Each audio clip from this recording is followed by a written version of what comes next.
wal ilmu ya karena wal ilmu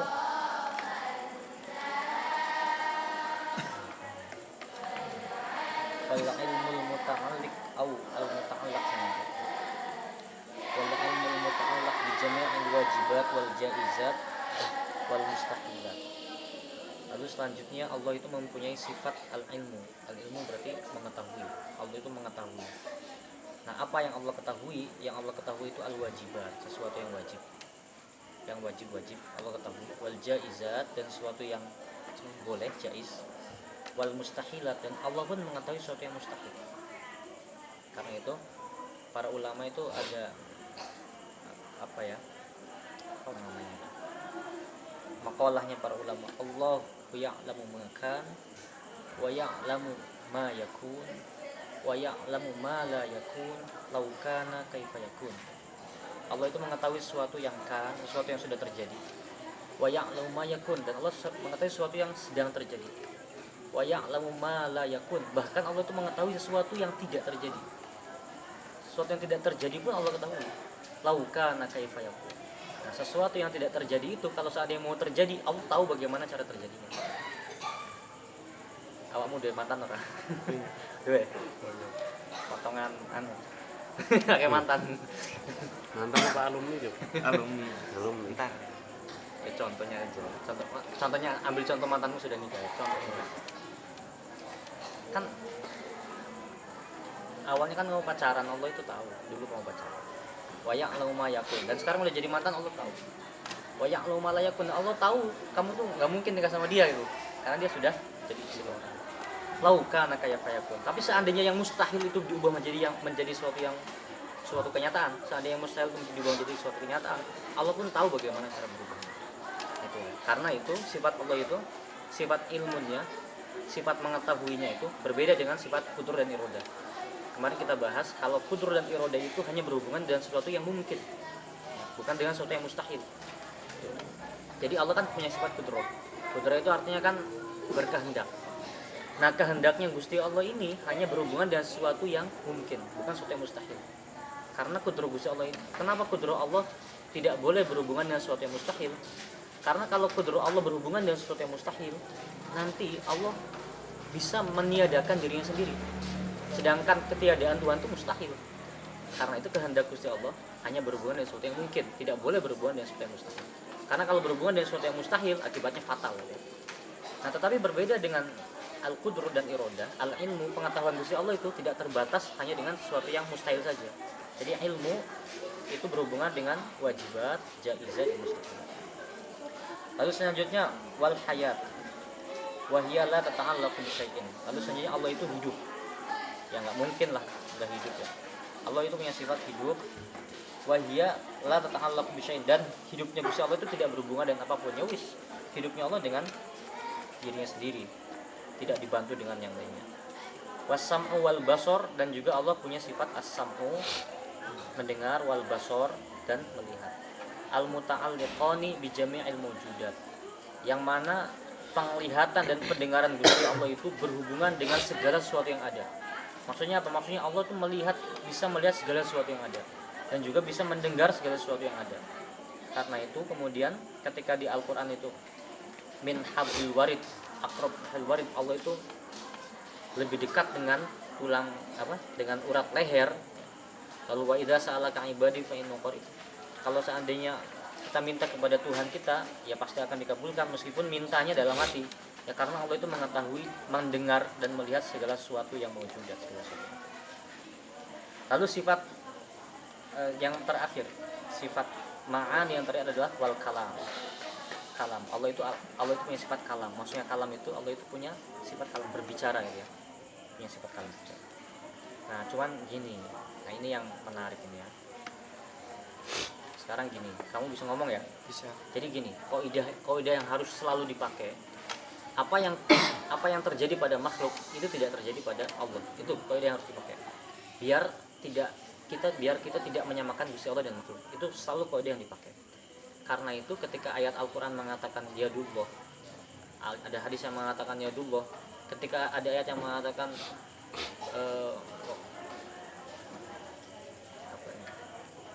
kullu syai'in halikun illa wajhah. Segala sesuatu rusak kecuali wajah Gusti Allah. Kan banyak kan Quran itu ada wajah, ada tangan dan sebagainya. Nah, kita harus meyakini bahwa apa yang Allah miliki itu berbeda dengan yang kita miliki. Kalau kita tangan seperti ini, berarti Allah itu nggak punya tangan seperti ini. Karena itu ketika ada ayat yang mengatakan Allah punya tangan, harus kita maknai tangan itu sebagai kekuasaan. Kenapa? Karena Allah itu nggak mungkin punya tangan seperti kita. Karena tangan yang dimaksud di Al-Quran itu adalah kekuasaan dan sebagainya. Nah, begitupun ini, Allah punya sifat kalam. Nah, sekarang kita berbicara. Ketika kita berbicara, itu ada suaranya nggak? Ada hurufnya kan? Ada suaranya, ada hurufnya. Karena itu rumusnya tadi dipakai. Apa yang kita miliki, apa yang terjadi pada kita itu berbeda dengan Gusti Allah. Karena itu ketika perkataan kita itu ada suaranya, ada hurufnya, perkataan Gusti Allah nggak ada suaranya, nggak ada hurufnya. Makanya kata para ulama, ini meskipun sulit sekali ya. Kata para ulama mengatakan kalamullah laisa bisautin wala harfin. Kalamnya Gusti Allah itu tanpa suara dan tanpa huruf. Ini akan dibahas. Wal kalam alladzi laisa biharfin wala sautin. Perkataan Gusti Allah itu laisa biharfin wala sautin. Wa yata'allaqu bima yata'allaqu bihi al-ilmu minal muta'alliqat. Dan itu berhubungan dengan bima yata'allaqu berhubungan dengan sama dengan ta'alluqnya ilmu. Ilmu tadi itu berhubungan, pengetahuannya Gusti Allah tadi itu berhubungan dengan baik itu sesuatu yang wajib maupun yang mustahil dan jaiz. Begitupun kalamnya Allah pun berhubungan dengan sesuatu yang mustahil, dengan sesuatu yang jaiz dan sesuatu yang wajib. Nanti kita jelaskan. Nah, dalilnya gini ya, dalilnya. Kata Al-Qur'an itu, sekarang gini, Quran itu kalamullah bukan? Iya. Kalamullah ya. Kata Al-Qur'an, "Lau anzalna hadzal Qur'ana 'ala jabalin la ra'aitahu khashi'an mutasaddian." Kalau seandainya lau anzalna hadzal Qur'an, kalau seandainya Quran itu diturunkan, dimasukkan 'ala jabalin, ke dalam jabal, ke dalam gunung, la ra'aitahu khashi'an mutasaddian, maka gunung itu akan hancur. Ya. Tuh Quran yang asli tuh. Quran yang asli itu kalau dimasukkan ke gunungnya hancur. Kamu punya Quran nggak di rumah? Ditaruh di mana? Di lemari. Goyang nggak lemari? Kok bisa? Orang kalau ditaruh di gunung aja bisa hancur, kok taruh di lemari nggak goyang? Berarti bukan Quran dong. Nah itu, jadi yang ada di rumah kita yang kita baca itu namanya mushaf. Itu namanya mushaf. Makanya para ulama menyebutnya itu mushaf. Quran itu mana? Quran itu yang terkandung di dalamnya. Jadi yang kita baca itu bukan kalamullah. Itu adalah dalun ala kalamillah. Itu sesuatu yang menunjukkan kepada kalamullah. Karena kalamullah yang sebenarnya itu tidak berupa huruf. Nah, sekarang gini, huruf itu sesuatu yang baru atau yang lama? Baru kan? Sesuatu yang baru kan? Ya, kamu nulis, tinta itu baru, kertas itu baru. Ya masa kalamullah itu adalah sesuatu yang baru. Dan kita sebutkan kemarin bahwa sifat Allah itu adalah qadim. Sifat Allah itu adalah qadim, sejak lama. Nah, jadi itu meskipun sulit dicerna karena kita kan tidak mengetahui adanya perkataan yang tanpa sautin, tanpa harfin kan. Kita belum pernah mengetahui adanya perkataan yang tanpa huruf dan tanpa suara. Ya, karena itu kita sulit mencernanya. Tapi itulah yang harus kita yakini, bahwa kalamullah atau perkataan Gusti Allah itu berbeda dengan kita. Karena berbeda dengan kita, makanya tidak mungkin ada suaranya, tidak mungkin ada sautinnya. Terus bagaimana caranya Gusti Allah berbicara? Nah, itu kata para ulama ya wis enggak tahu. Ya terserah Gusti Allah. Yang paling penting itu tidak sama dengan kita. Cara Gusti Allah berbicara tidak sama dengan cara kita berbicara. Itu yang paling penting. Jadi yang ada di lemari itu mushaf, makanya enggak goyang. Kalau Quran asli hancur. Kalau Quran asli ya hancur, enggak kuat. Nah, karena itu begini, Nabi Musa itu pernah pengen lihat Gusti Allah, ya kan? Tapi Nabi Musa nggak bisa melihat. Karena gini, segala sesuatu yang berhubungan dengan Allah itu nikmat, sangat nikmat. Karena itu tubuh kita tuh nggak kuat untuk menahannya. Sekarang gini, semakin enak makanan, itu penyakitnya semakin besar kan? Itu logikanya seperti itu. Jadi segala sesuatu yang berhubungan dengan Gusti Allah itu sangat nikmat. Dan badan kita ini belum dirancang untuk menerima kenikmatan itu. Karena badan kita yang ada sekarang ini itu dirancang itu untuk menerima kenikmatan dunia, bukan menerima kenikmatan akhirat. Nah makanya kalau kita baca sejarah ya, ini bukti juga. Kalau kita baca sejarah, katakan bahwa Nabi Adam itu tingginya itu ya sepohon kelapa lebih lah. Dan semakin kesini manusia itu semakin kecil. Sekarang pertanyaannya, kenapa Nabi Adam kok gede banget? Karena Nabi Adam itu pertamanya hidup di surga. Kalau badannya sama dengan kita, badannya akan hancur ketika merasakan kenikmatan surga. Karena itu badannya pun didesain agar bisa menerima kenikmatan surga. Gitu ya. Nah, sampai kesini ya semakin kecil. Nah, karena itu ketika Nabi Musa ingin melihat Gusti Allah, kita katakan tadi, segala sesuatu yang berhubungan dengan Allah itu nikmat. Melihat Allah pun nikmat. Mendengar perkataan Gusti Allah pun nikmat. Nah, Nabi Musa itu belum bisa, badannya itu belum bisa menerima kenikmatan bertemu dengan Gusti Allah atau melihat Gusti Allah. Karena itu Allah mengatakan lantaroni, kamu nggak bakal bisa melihat saya. Jadi Allah itu nggak mengatakan lan uro, harus kita bedakan. Allah itu tidak mengatakan lan uro. Kalau Allah mengatakan lan uro, maknanya saya tidak bisa terlihat. Ya. Tapi Allah mengatakan lantaroni, kamu nggak bisa melihat saya. Jadi yang lemah itu siapa? Allahnya atau Nabi Musanya? Nabi Musanya. Bukan Allahnya yang tidak bisa terlihat, tapi Nabi Musanya yang tidak bisa melihat Allah. Begitupun kita sekarang ini. Kan kata Al-Quran, Allah al-awwal wal akhir al-zahir al-batin. Allah itu zahir, nampak. Tapi meskipun Allah itu nampak, kita tuh nggak bisa melihat Gusti Allah. Kenapa? Ya karena rahmatnya Gusti Allah, karena kasih sayang Gusti Allah. Karena kalau kita yang dengan badan yang sekarang ini bisa melihat Gusti Allah, akan langsung hancur. Sebagaimana gunung hancur ketika dimasukkan ke dalam. Makanya itu kalau Allah itu laisa biharim wala sulfur, tidak sama ya. Kayak gitu ya. Lalu selanjutnya, nah, summa sab'un tusamma sifatin ma'nawiyatin. Lalu selanjutnya sab'un, sifat 7 setelahnya itu disebut sifat maknawiyah. Sifat maknawiyah. Wahiyya mulazimah di sab'il ula. Dan sifat 7 yang ada setelahnya itu adalah sifat 7 yang ada sebagai konsekuensi logis dari sifat 7 yang ada sebelumnya. Itu gampang. Ini gampang saja.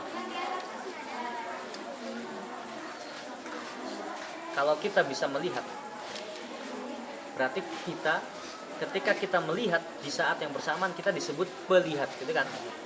Ini hanya bahasa apa ya kalau di Indonesia itu? Fi'il sama fa'il itu apa ya? Kalau bahasa Indonesianya? Fi'il sama fa'il. Pekerjaan dengan pekerja gitu ya, yang mengerjakannya ya. Kalau kita bisa melihat di saat yang bersamaan kita pelihat, yang melihat gitu.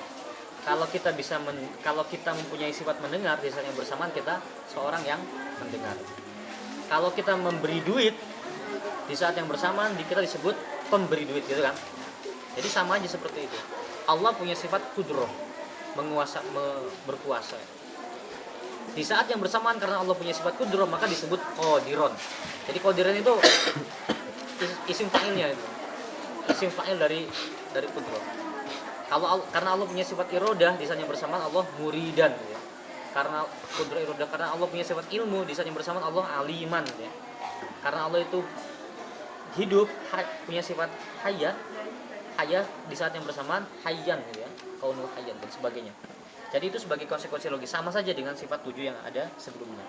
Makanya dia bilang wahiyya mulazimah li sam'il ula wahiyya kaqaulihi ta'ala qadiron muridan aliman hayyan sami'an basiran mutakalliman. Nah, dari sini setelah selesai ini maka kita sudah selesai dengan sifat Allah. Dengan sifat wajib. Kita kemarin mengatakan bahwa sifat Allah itu ada 3. Yang pertama adalah sifat wajib. Apa maksudnya sifat wajib? Sifat wajib itu sifat yang harus ada dalam Gusti Allah. Kenapa? Karena seandainya enggak ada, maka Allah nantinya lemah, bahaya. Makanya itu harus ada.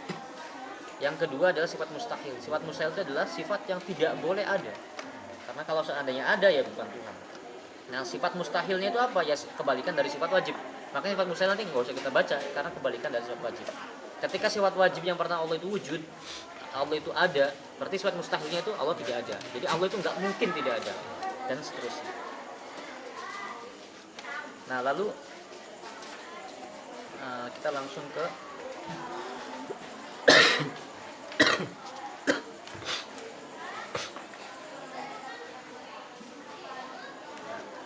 ammal jaiz, sifat yang ketiga yaitu jaiz. Sifat jaiz itu adalah sifat yang boleh ada, boleh tidak ada. Apa yang jaiz, sifat jaiznya itu apa? Wa amal jaiz fi haqqihi ta'ala, adapun sifat yang boleh dilakukan oleh Gusti Allah maupun boleh tidak dilakukan, itu fafi'lu kulli mumkinin au tarkuhu. Fafi'lu kulli mumkinin au tarkuhu. Jadi fafi'lu kulli mumkinin au tarkihi itu.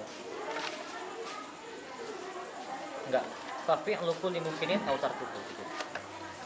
Jadi fi'lu kulli mumkinin au tarkuhu. Jadi Allah itu boleh melakukan segala sesuatu yang mungkin atau tidak melakukan. Allah itu boleh melakukan segala sesuatu yang mungkin atau tidak boleh, atau boleh juga tidak melakukannya. Kaitannya gini, kayak contohnya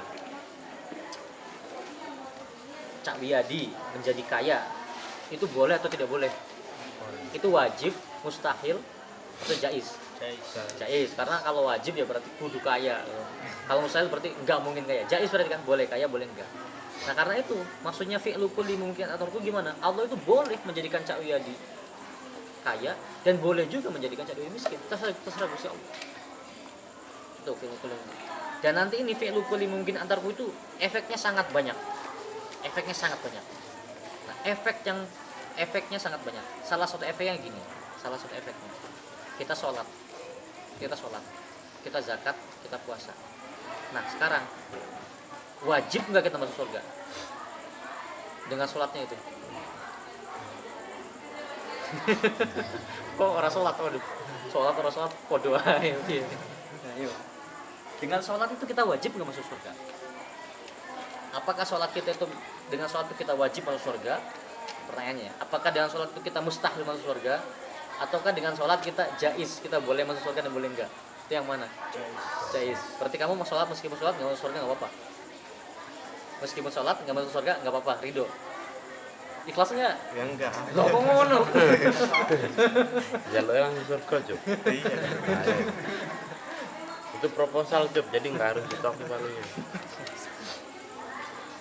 Iya, jadi di dalam kitab Usfuria itu ya, yang terkenal itu ada ceritanya seorang Bani Israel yang ibadah selama 200 tahun. Lalu ketika di akhirat dia itu mau dimasukkan ke surga. Tapi Gusti Allah itu ngomongnya gini, wahai malaikat, masukkan hambaku ini ke surga dengan rahmat saya. Nah si hamba itu protes, ya Allah bukan dengan rahmatmu tapi dengan ibadah saya udah capek-capek ibadah, masa nggak masuk surga? Ya kayak kamu tadi itu gitu. Yo nggak rela lah, nggak ikhlas, udah capek-capek ibadah 200 tahun, masa nggak masuk surga? Akhirnya Allah itu ngelangin, malaikat masukkan dia ke surga atas rahmat. Masih protes aja, ya Allah saya ke surga atas usaha saya. Sampai 3 kali, lalu Allah akhirnya hitung-hitungan. Ya udah sini hitung-hitungan.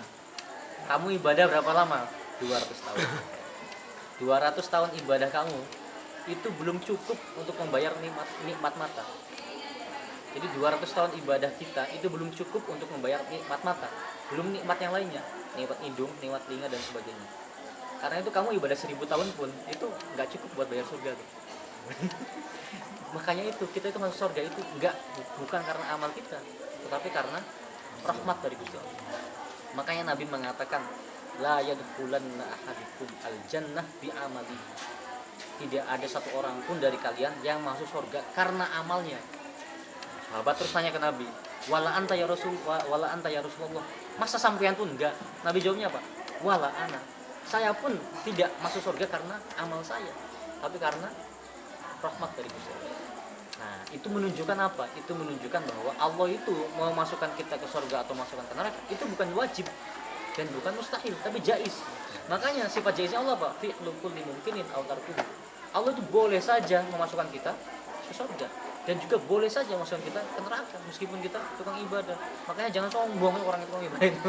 Yo kasih tahu tuh orang-orang yang suka di masjid jangan sombong. Belum tentu itu sebenarnya. Nah, itu ya.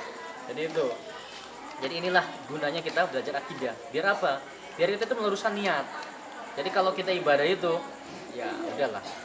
Itu masuk neraka atau masuk surga itu fi'lu kulli mumkinin atau itu boleh jadi bisa, boleh jadi enggak. Nah sekarang pertanyaannya lebih ekstrim lagi. Kalau begitu orang Hindu, orang Kristen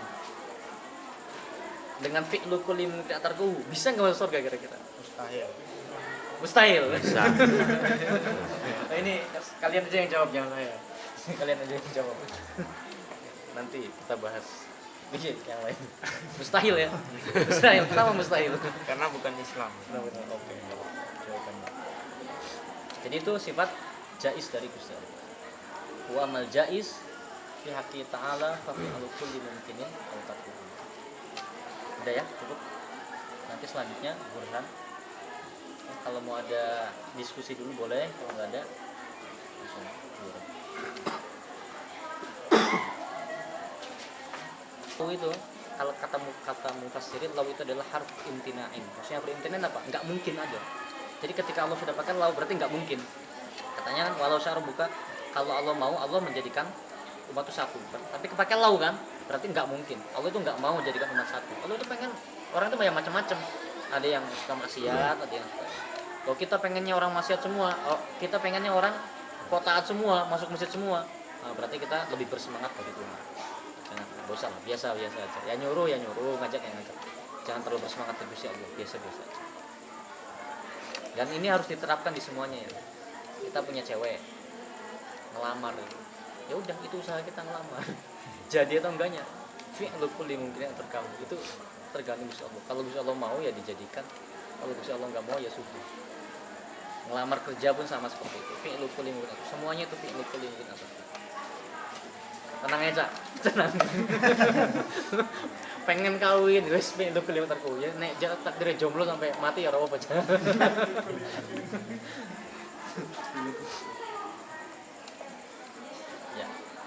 Ya kalau ada yang mau. Agak sedikit kaget dengan mereka Wahabi yang mengatakan Ar-Rahman wa al-Istiqamah. Terus kemudian ana ma'akum aina ma kuntum. Berarti Allah di Indonesia ada di tempat Quran ada. Nah itu bagaimana menurut Yang mananya ya? Dua-duanya ya. Iya.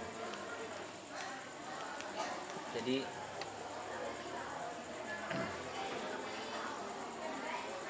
salah satu kelebihan dari Ahlus Sunnah wal Jamaah dan di dalamnya itu adalah Madzhab Asy'ari.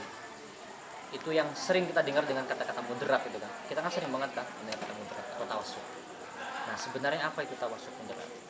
Ya tawassut atau moderat itu adalah enggak ifrat, enggak tafrid. Maksudnya enggak tafrid itu apa? Enggak kanan, enggak kiri, tengah-tengah. Itu paham? Nah, sekarang gini. Maksudnya enggak ifrat, enggak tafrid itu gini. Ini contoh kecilnya dulu ya, contoh kecil. Di zaman Nabi itu ada sahabat yang enggak mau tidur. Maunya beribadah terus. Jadi ada ceritanya itu ada 3 sahabat ya. Yang satu nggak mau tidur, ibadah terus. Yang satu pengennya puasa terus. Jadi nggak mau makan tuh, pengennya puasa terus. Yang satu lagi nggak mau nikah, pengen jomblo terus. Nyaman oleh aku. Biasa itu.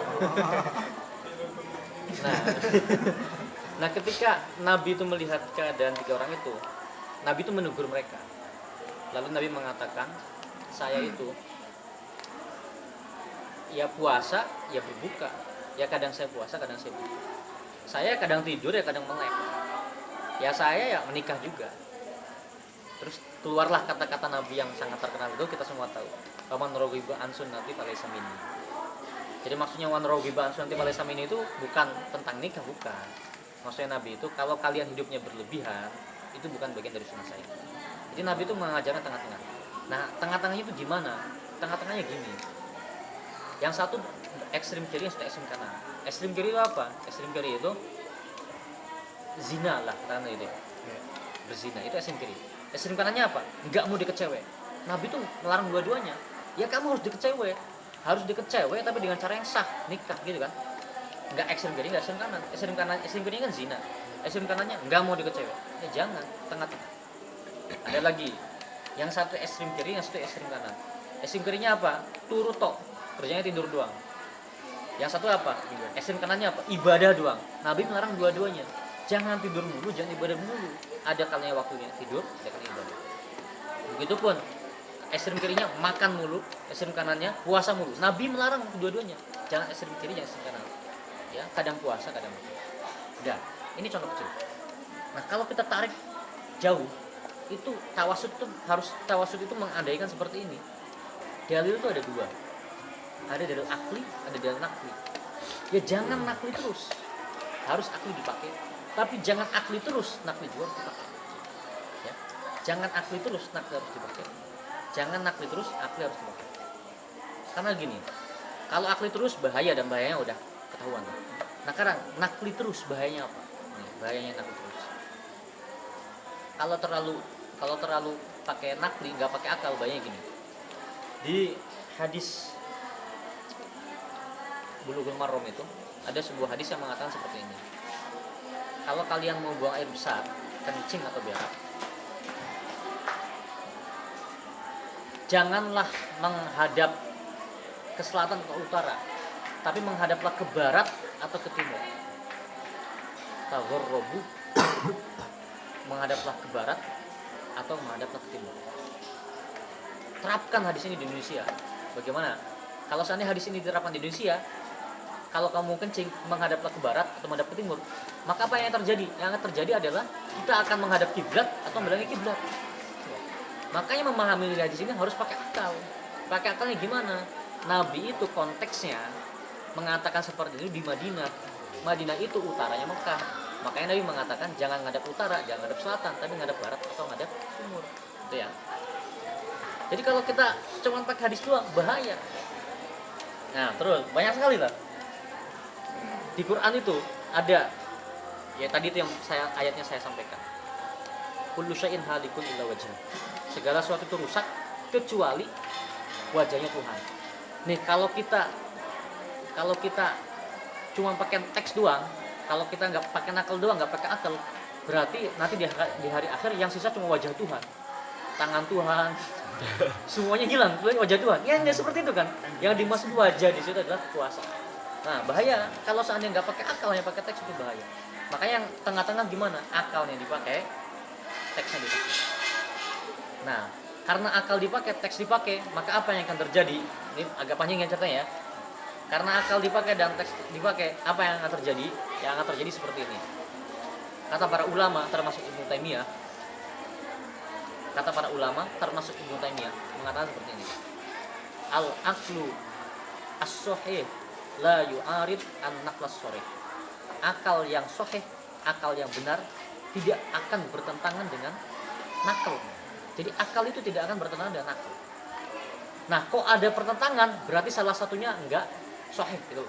Baik akalnya enggak sahih atau nakalnya enggak sahih. Nah, karena itu dalam studi usul fikih enggak mungkin akal dan nakal itu bertentangan kalau dua-duanya kuat. Nah, pasti ketika bertentangan itu apa? Dua-duanya lemah. Nah, ketika akal atau nakalnya lemah, maka siapa yang akan dimenangkan? Akal, siapa yang akan dimenangkan? Nah, kita langsung masuk ke kasus itu ya. Kalau kita pakai ayat doang, Ar-Rahmanu 'alal 'arsy istawa. Allah itu istawa,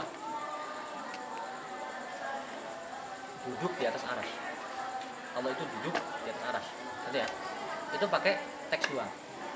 Nah, sekarang timbul pertanyaan, dan pertanyaannya dari orang Mu'tazilah. Kalau Allah itu duduk di atas arsy, berarti Allah membutuhkan arsy tuh. Karena kalau saya duduk di atas sesuatu, saya itu membutuhkan sesuatu. Sedangkan kaidahnya itu Allah itu tidak membutuhkan sesuatu. Nah, karena itu ketika kita menggunakan teks doang, nanti teks itu akan lemah. Nah, karena itu kita akalnya harus dipakai. Jadinya gimana? Kan akalnya tadi kan Allah itu nggak mungkin membutuhkan tempat, tidak mungkin membutuhkan kursi. Sedangkan teksnya mengatakan Allah ada di kursi gitu kan. Nah, secara teksnya ngomong Allah itu ada di arsy. Sedangkan akal kita mengatakan apa? Allah itu nggak butuh arsy gitu. Allah itu nggak butuh arsy. Ini ada teks mengatakan Allah itu ada di arsy, sedangkan akal kita mengatakan Allah nggak butuh arsy. Terus bagaimana cara menggabungkannya? Cara menggabungkannya ditakwil. Teksnya tetap benar, tapi pemahamannya diganti. Istawa artinya itu banyak. Salah satu artinya adalah istaula. Makanya istawa itu istaula arsy. Ar-Rahmanu 'alal arsy istawa diartikan oleh para mufassir Ar-Rahmanu 'alal arsy istaula. Bahwa Gusti Allah itu menguasai arsy, bukan duduk searas. Gitu loh. Jadi cara memahaminya seperti itu.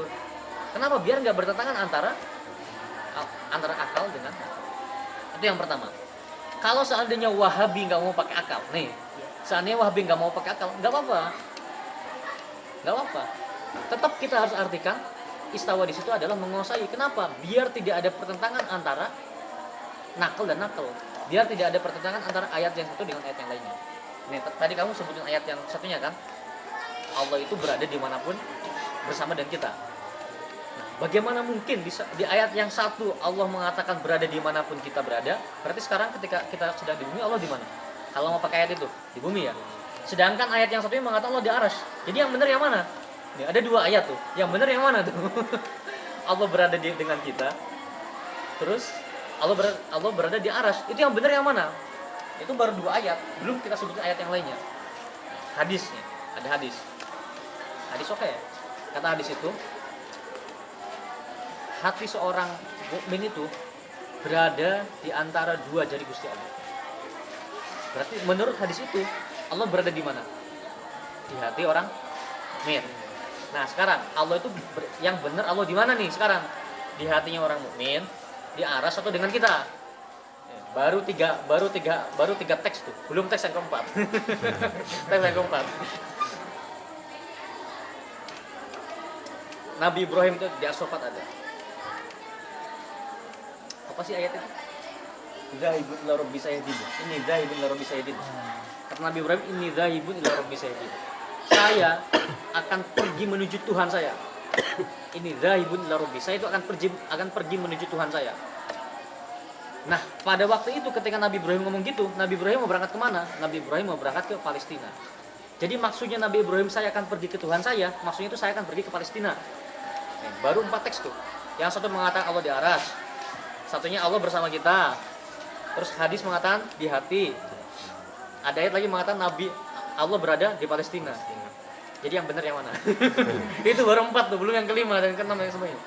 Nah, karena itu agar tidak terjadi pertentangan antara teks, kita itu harus bisa mensinergikannya. Nah, cara mensinergikannya gimana? Cara mensinergikannya ketika Allah mengatakan istawa itu berarti Allah menguasai. Ketika dikatakan Allah itu bersama dengan kita, maksudnya itu Allah itu selalu mengawasi kita. Jadi yang bersama kita itu bukan zatnya tapi muraqabah, pengawasannya. Gitu ya. Ketika Allah itu berada di hati orang mukmin, maksudnya apa? Maksudnya hidayahnya Gusti Allah berada di.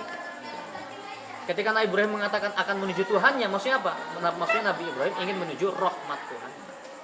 Jadi itu biar tidak bertentangan antara. Nah, itu caranya Ahlussunnah wal Jamaah, caranya apa? Biar apa tujuannya? Biar tidak ada teks yang berguguran.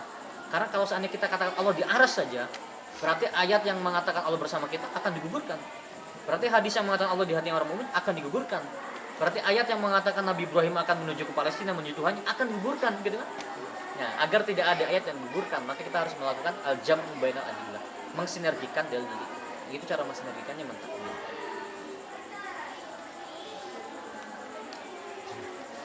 Itu baru 4. Banyak sekali hadis. Wama takunu fi sya'ni wa ma tatlu minhu min Qur'ani wa la ta'maluna bil amal illa kunna 'alaikum syuhuda. Wah, itu Beda ya, syuhuda itu. syuhud.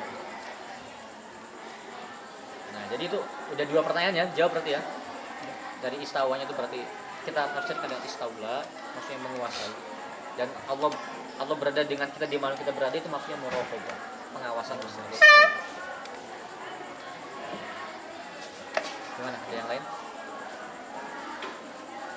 Paham nggak, Mas Bro? Insyaallah ya. Yakin lu paling azab kubur. Yang lain itu nanti masuk surga.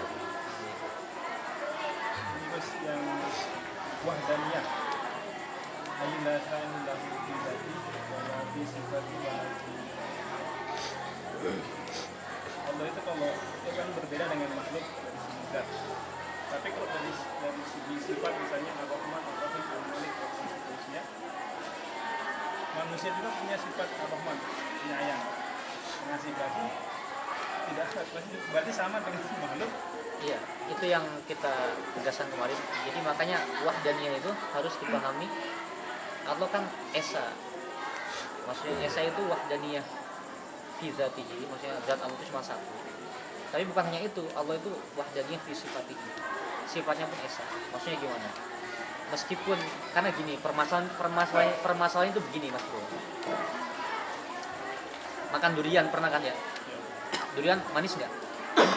Oke, manis. Mangga mana lagi? Pernah nggak? Mangga golek, mangga yang paling manis lah, mangga golek. Mangga golek pernah ya? Manis nggak? Manis. Anggur manis nggak? Ya, yang manis manis nggak? Jangan yang asam, anggur yang manis nggak? Rambutan manis ya? Manis ini sama nggak? Enggak. Manisnya durian dan manisnya rambutan sama nggak rasanya? Enggak. Kenapa kok semua disamain? Kenapa semuanya disebut manis? Padahal rasanya berbeda. Kenapa? Karena kita itu punya kelemahan bahasa. Jawabannya, karena kita punya kelemahan bahasa. Akhirnya segala sesuatu itu yang mirip-mirip bahasanya satu. Makanya itu bahasanya usul fiqh itu al-ma'ani akthar minal alfaz. Makna-makna itu lebih banyak, jauh lebih banyak daripada lafaz. Lafaz itu sedikit, makna itu banyak. Karena itu meskipun rasanya berbeda, ya ini manis. Wes, contoh lain. Enak-enak aja. Cinta ulara, ayo ora. Boleh. Aja ngomong ora ayo, meskipun dia pojok udah ngomong ayo. Cinta Laura. Siapa lagi artis itu siapa sih? Siapa sih? Ayo Ting Ting. Ayu Ting Ting. Nagita. Cantik ya semuanya, cantik. Beda enggak mukanya? Beda. Kenapa kok kita sebut cantik semua? Padahal beda. Karena kita soalnya lagi punya kelemahan pembendaharaan bahasa. Bendahara bahasa itu kurang. Nah karena itu meskipun itu berbeda, cuman karena ada kesamaan-kesamaannya, udahlah nggak apa namanya sama. Begitupun dengan kita. Meskipun kita itu rohim, tapi nggak bakal sama dengan rohim Gusti. Itu logikanya sederhana aja. Meskipun anggur itu manis, nggak bakal sama dengan manisnya durian. Itu. Jadi meskipun kita itu rohim, nggak bakal sama dengan rohim Gusti Allah. Meskipun kita rohman, nggak bakal sama dengan rohim Gusti Allah. Meskipun kita rozik, nggak bakal sama dengan rozik Gusti Allah. Makanya harus kita ingat wahdaniyah fi sifati itu maksudnya gitu. Meskipun makhluk itu suka memberi, tapi nggak bisa disamakan dengan pemberian Gusti Allah. Meskipun makhluk itu baik, tidak bisa disamakan dengan pemberian. Itu maksudnya wahdaniyah fi sifati.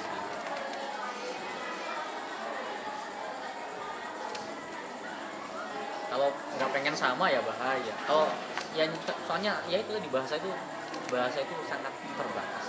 Nanti kita harus cari bahasa lain untuk manisnya anggur itu apa? Jangan manis apa ini di sana sulit.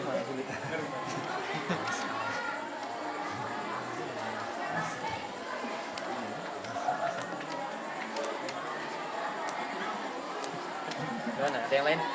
Wahdaniyah fil af'al itu. Apa? Wahdaniyah fil af'al. Ya kita belajar jadi pintar ya hakikatnya Allah yang bikin pintar bukan kita. Itu maksudnya yang ini tuh. Ya kita kerja kaya ya hakikatnya Gusti Allah menjadikan kita kaya, bukan kita saja, bukan kita yang menjadikan, tapi hakikatnya Gusti Allah yang menjadikan kita kaya. Karena tadi itu fi'lul kulli mungkinin Allah. Ya kalau Allah mau meskipun kita usaha bisa aja kita tetap kaya. Itu maksudnya wahdaniyah itu. Jadi hanya Allah yang menjadikan sesuatu. Nonton malih.